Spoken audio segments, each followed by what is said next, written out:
Good evening to all of you. जैसा कि आपको पता है कि हमारी फाइनेंस अकाउंट असिस्टेंट की अकाउंटेंसी की क्लासेस तो पहले से चल ही रही हैं। हमने बहुत सारे टॉपिक करवा दिए हैं। उसके साथ में आपको डेली एमसीक्यूज़ भी लेके आता हूँ। जैसे ही हमारा टॉपिक ख़त्म होता है तो उसके बाद एमसीक्यू सीरीज़ भी मैं लेके आ जाता हूँ। वो तो हमारी सीरीज़ चल रही थी। मुझे बहुत सारे कमेंट्स आए कि सर हमें इकोनॉमिक्स एंड स्टैटिस्टिक्स की क्लासेस भी आप प्रोवाइड कर दो। तो आज से हम शुरुआत करने वाले हैं इकोनॉमिक्स के लेक्चर्स की। सबसे पहले तो मैंने सोचा कि आपको पहले सिलेबस का ब्रीफ इंट्रोडक्शन करवा दूं कि how to complete the syllabus of finance account assistant, what are the various important books, resources from where we got the good information, जिससे हम आराम से टैकल कर पाए इकोनॉमिक्स का सिलेबस। एक्चुअली बात यह है कि फाइनेंस अकाउंट असिस्टेंट का इकोनॉमिक्स का सिलेबस है, इसमें पॉइंट है 12 और आपका जो मार्क्स रहने वाले हैं फाइनेंस अकाउंट असिस्टेंट में वो इसके मार्क्स हैं 10। तो हमें बट टॉपिक तो सारे के सारे करना पड़ेंगे। कुछ ऐसे टॉपिक्स होंगे जिनमें से क्वेश्चन एक भी नहीं आएगा, ये तो पॉसिबिलिटी है ही है, क्योंकि 12 टॉपिक्स हैं तो वन क्वेश्चन वन टॉपिक से भी आएगा तो 10 टॉपिक से 10 क्वेश्चन आ जाएंगे। कुछ टॉपिक्स ऐसे हैं हमारे जो दूसरे टॉपिक के अंडर कवर हो जाते हैं। हमें ऐसे लगता है कि इसके लिए अलग पढ़ना पड़ेगा, पर ऐसा नहीं है। उसकी जो प्रोडक्टिविटी है वो एक ही टॉपिक के अंडर कवर हो जाती है अगर आप अच्छे से करोगे। ठीक है, तो हम डिस्कस करते हैं अब फाइनेंस अकाउंट असिस्टेंट का इकोनॉमिक्स का डिटेल सिलेबस। तो पहला है introduction of economics basic concept and principles. देखो क्लास 11th, आपको देखो क्लास 11th की एनसीईआरटी एंड 12th की एनसीईआरटी मींस एक हमारी मैक्रो इकोनॉमिक्स होती है, एक होती है माइक्रो इकोनॉमिक्स। ठीक है, एक होती है इंडियन इकोनॉमी। ठीक है, आपका मेजर चंक जो है वो मैक्रो और माइक्रो से ही कंप्लीट हो जाएगा, आपको इंडियन इकोनॉमी की ज़रूरत नहीं पड़ने वाली। तो जिसके पास माइक्रो एंड मैक्रो बुक है वेल एंड गुड, जिसके पास नहीं है तो ऑनलाइन आपके पास ऐप होगी एनसीईआरटी की, आराम से आप डाउनलोड करके उधर से रीड आउट कर सकते हो। इंट्रोडक्शन क्लास 11 से कंप्लीट हो जाएगा हमारा।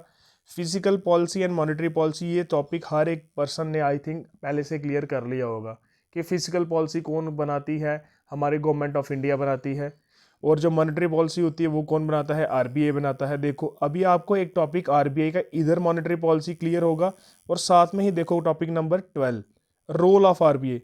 तो जब आप मॉनेटरी पॉलिसी पढ़ोगे तो आपको पता है रोल क्या है आरबीआई का, सबसे पहले तो मॉनेटरी पॉलिसी बनाना उसका रोल है। तो देखो ये उसके अंडर कवर हो जाएगा। ऐसा नहीं होता है कि ये टॉपिक अलग से पढ़ना पड़ेगा आपको। जब आप रोल ऑफ आरबीआई पढ़ोगे तो उसके साथ ही साथ आपकी मॉनेटरी पॉलिसी भी कवर हो जाएगी और आरबीआई भी कवर हो जाएगा। ऐसा नहीं है उसके लिए अलग पढ़ना पड़ेगा, इसके लिए अलग पढ़ना पड़ेगा। इसलिए मैं आपको ऐसी चीज़ें बताते जाऊँगा जो आपकी दोनों के दोनों मर्ज हो जाएंगी। तो इसमें आपकी रोल ऑफ आरबीआई भी आप इसके साथ ही कंप्लीट कर लोगे। नेक्स्ट आता है theory of consumer demand using indifference curve technique and demand analysis. ये हमारा माइक्रो का पार्ट होता है, कंज्यूमर इक्विलिब्रियम का पार्ट होता है, जिसमें कि आप कंज्यूमर की जो डिमांड है आपको उसको कैसे एनालाइज कर पाओगे कि लोगों की डिमांड कैसे बदलती है, लोग अपनी सेटिस्फेक्शन कैसे कर पाओगे। इसमें हमारे पास एक कार्डिनल अप्रोच होती है, एक ऑर्डिनल अप्रोच होती है। ठीक है, तो हम ये अच्छे से कवर करेंगे, माइक्रो का पार्ट है। Next factor pricing marginal productivity theory and Ricardian theory of rent. ये हमारा माइक्रो एंड मैक्रो से ये अलग ही है, मतलब कि ग्रेजुएशन में जो इकोनॉमिक्स पढ़ाई जाती है ये उसका पार्ट है। हम जैसे बिजनेस इकोनॉमिक्स पढ़ते हैं तो ये मार्जिनल थ्योरी और रिकार्डियन थ्योरी ऑफ रेंट ये उधर से आई हुई है। ये मैं आपको कंप्लीट कराऊंगा बहुत कॉम्प्रिहेंसिवली, बहुत आराम से, इसकी टेंशन नहीं लेनी आपने। Pricing under various form of market, ये माइक्रो का पार्ट है। इसमें हम क्या करते हैं, परफेक्ट कंपटीशन की प्राइसिंग पढ़ना पड़ेगी, मोनोपोली की पढ़ना पड़ेगी, मोनोपोलिस्टिक की पढ़ना पड़ेगी, ओलिगोपोली की पढ़ना पड़ेगी। ठीक है, चैप्टर 6 रहने वाला है factor of production and law of production, कि एक प्रोड्यूसर कब सेटिस्फाई होता है फ्रॉम द वेरियस इनपुट लेके, जब वो आउटपुट प्रोड्यूस करता है तो कितने इनपुट यूज़ करेगा, कितना आउटपुट उसको मिलेगा, ये सारी चीज़ें डिस्कस की जाती हैं फैक्टर ऑफ प्रोडक्शन में। इसमें law of production, law of variable proportion पढ़ा जाता है, law of return to scale पढ़ा जाता है, और ये माइक्रो का पार्ट है। नेक्स्ट आता है concept of economic growth and it's measurement. जब आप मैक्रो पढ़ोगे, जब आप मैक्रो इकोनॉमिक्स करोगे तो ये उधर आपका कंसेप्ट क्लियर हो जाएगा साथ में कि कंसेप्ट ऑफ इकोनॉमिक ग्रोथ क्या होती है। आपने सब ने 5 ईयर प्लान पढ़े होंगे, ठीक है, 5 ईयर प्लान पढ़े होंगे आपने। नेक्स्ट है characteristics and problem of developing economy. कहता है कि जब कोई इकोनॉमी डेवलप हो रही है तो उसमें कौन कौन सी प्रॉब्लम आ सकती हैं। लैक ऑफ इंफ्रास्ट्रक्चर, ठीक है, रिसोर्सेज की लैकेशन हो सकती है, हमारे पास बहुत सारी ऐसी चीज़ें हैं जिनकी लैकिंग की वजह से हमें प्रॉब्लम आती है। प्लैंड एंड मार्केट इकोनॉमी बहुत इजी है, ये माइक्रो का पार्ट है। इकोनॉमिक रिफॉर्म्स ये सेम 5 ईयर प्लान जो थे, एलपीजी, ये सारा का सारा उसका पार्ट है हमारा economic reforms in India. Concept and measurement of national income ये मैक्रो इकोनॉमिक्स का पार्ट है। ये बहुत बड़ा चैप्टर है, मींस कि इसमें 4-5 चैप्टर हैं, आपको तरीके से समझना पड़ेगी कि फ्लो ऑफ इनकम क्या होती है। पहले हमारे पास इनकम मेथड होता है, एक्सपेंडिचर मेथड होता है, ठीक है, ये सारे के सारे मैं आपको अच्छे से कंप्लीट करवाऊंगा।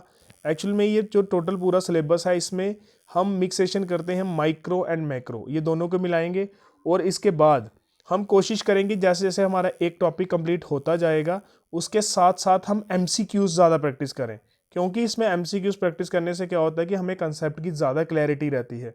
अगर हम MCQ नहीं करेंगे तो हमें क्लैरिटी अच्छे से नहीं होगी। तो मिलते हैं आपको कल एक फर्स्ट इंट्रोडक्शन लेक्चर के साथ, और जिसमें मैं आपको इकोनॉमिक्स बड़ी जल्दी कंप्लीट कराऊंगा अलॉन्ग विद MCQs। इसी तरह आपको स्टैटिस्टिक्स में मैं जल्दी से जल्दी कंप्लीट कराने वाला हूं। तो जिसने अभी तक चैनल सब्सक्राइब नहीं किया वो कर लो और वीडियो को ज़्यादा से ज़्यादा शेयर करो।